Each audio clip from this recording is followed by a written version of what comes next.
সাহাবায়ে কেরাম এবং আহলে বাইত দুটার থেকে একটাকেও জুদা করা যাবে না, একটাকেও বাদ দেওয়া যাবে না।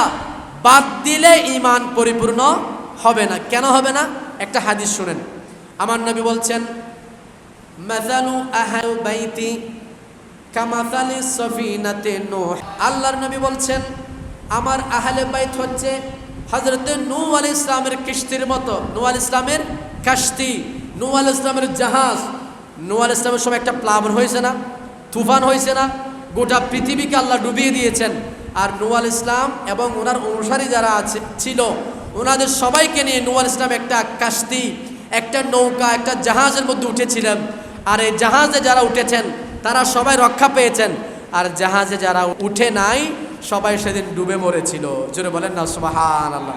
তা আমার নবী বলছেন, মাসালু আহলে বাইতি, আমার আহলে বাইতের দৃষ্টান্ত, আমার আহলে বাইতের উপমা হলো কামাসালি সফিনাতে নূহ আলাইহিস সালাম, হযরত নূহ আলাইহিস সালামের কিস্তির মতো।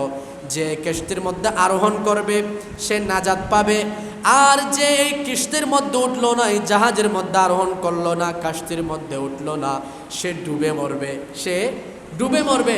তার মানে তার মধ্যে ঈমান থাকবে না, সে ঈমান থেকে দূরে চলে যাবে, ঈমান থেকে দূরে চলে যাবে।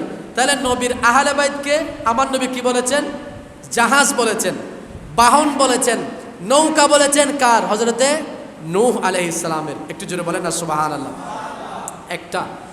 আর আমার নবীর সাহাবায়ে কেরাম সম্পর্কে আমার নবী বলছেন, আসহাবি কান্নুজুম, আমার সমস্ত সাহাবী, আমার সমস্ত আসহাব আকাশের নক্ষত্রের মতো। কিসের মতো? একটু জোরে বলেন। আকাশের নক্ষত্রের মতো। তো আমার নবী কি বলছেন? ফাবি আইহিম ইকতাদাইতুম ইহতাদাইতুম, আমার যে কোনো একজন সাহাবীকেও যদি তোমরা অনুসরণ করো তাহলে তোমরা নিঃসন্দেহে হেদায়েত পেয়ে যাবে। জোরে বলেন না সুবহানাল্লাহ। তাহলে দুই হাদিস থেকে দুইটা পেলাম। এক নম্বর, আমার নবী বলছেন তোমরা আমার আহলে বাইতকে ভালোবাসো, কিংবা আমার আহলে বাইত হচ্ছে সফিনায়ে নূহ, নূহ আলাইহিস সালামের কাশতি। দুই নম্বর, আমার নবীর সাহাবীকে বলেছেন আকাশের নক্ষত্রের মতো। জোরে বলেন না সুবহানাল্লাহ। তাহলে এখন দেখেন আপনাদের এদিকে কি নদী আছে? কর্ণফুলী নদী। যে কর্ণফুলী নদী পার হওয়ার জন্য কি লাগে? নৌকা লাগে। ব্রিজের কথা বাদ দেন, আপনার এদিকে ব্রিজ নেই, ব্রিজে যেতে হলে তো অনেক দূরে যেতে হবে। এদিকে কি আছে? নদী আছে। এই নদী পার হওয়ার জন্য কি লাগবে? নৌকা লাগবে। আচ্ছা, এখন তো পৃথিবী সহজ হয়ে গেছে। এক সময় যারা সমুদ্রের মধ্যে জাহাজ চালাইতো, এখন বর্তমানে কম্পিউটার আছে, সেখানে ম্যাপ আছে, ম্যাপ দেখে দেখে বর্তমান নাবিকরা জাহাজ চালায়। কিন্তু এক সময় যারা জাহাজ চালাইতো তারা কিভাবে জাহাজ চালাইতো? সবাই বলেন। আকাশের তারকা দেখে দেখে চালাইতো। কি দেখে দেখে? আকাশের তারকা দেখে দেখে। দেখেন আমার নবীর হাদিস কত সুন্দর। একটাকে তুলনা করেছেন নৌকার সাথে, জাহাজের সাথে। কেন? জাহাজ না হলে আপনি নদী পাড়ি দিতে পারবেন না, সমুদ্র পাড়ি দিতে পারবেন না। আপনার সমুদ্র পাড়ি দেওয়ার জন্য, আপনাকে কোথাও যাওয়ার জন্য অবশ্যই বাহনের দরকার আছে কিনা? আছে। আবার শুধু বাহন হলো হবে না, রাস্তা ঠিক রাখার জন্য আপনি কি ঠিক পথে যাচ্ছেন নাকি ভুল পথে যাচ্ছেন এটার জন্য আকাশের তারারও দরকার আছে কিনা। এজন্য আমার নবী বলছেন আমার আহলে বাইত হচ্ছে নূহ আলাইহিস সালামের কাশতি, আর আমার সাহাবায়ে কেরাম হচ্ছে আকাশের তারা।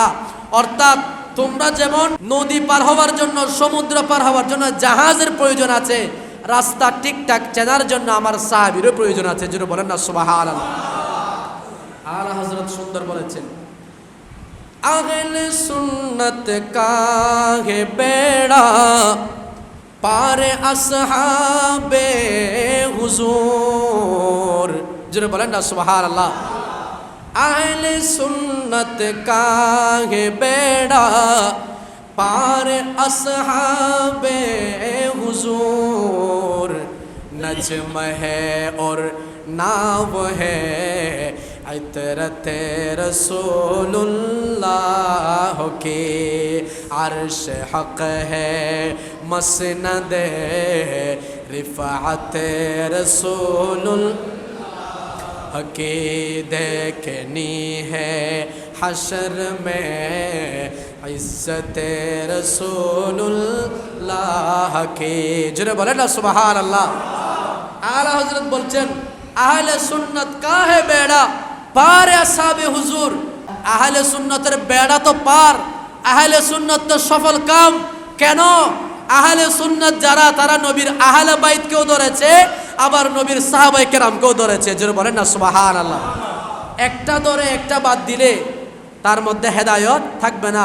এজন্য যারা শিয়া হয়েছে তারা আহলে বাইতকে ভালোবাসে, নবীর সাহাবীকে গালিগালাজ করে, ঠিক কি না?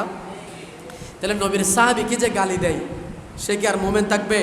আমার নবী বলছেন মান সাব্বা সাহাবী, যে আমার সাহাবীকে গালি দিবে ফাআলাইহি লানাতুল্লাহ, তার উপর আল্লাহর লানত, ওয়াল মালাইকাতি, সমস্ত ফেরেশতার লানত, ওয়ান নাসি আজমাইন, এবং সমস্ত মানব জাতির লানত তার উপর। জোরে বলেন না নাউজুবিল্লাহ। তো এখন যারা সাহাবীদেরকে গালি দেয় তাদের উপর কার লানত?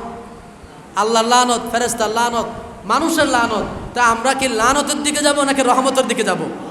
আমার নবী বলছেন তোমরা আমার সাহাবীকে গালি দিও না, কারণ আমার সাহাবীরা ইসলামের রাস্তায় যদি সামান্য 1 কেজি 100 200 আটা যদি আল্লাহর রাস্তায় খরচ করে, আর তার বিপরীতে যদি তোমরা উহুদ পাহাড় পরিমাণ স্বর্ণ যদি আল্লাহর রাস্তায় দান করো, তারপরও আমার সাহাবীরা 100 200 1 কেজি 2 কেজি যে আটা দিয়েছে সেগুলো তোমাদের পাহাড় পরিমাণ স্বর্ণ থেকে আর বেশি দামি। জোরে বলেন না সুবহানাল্লাহ।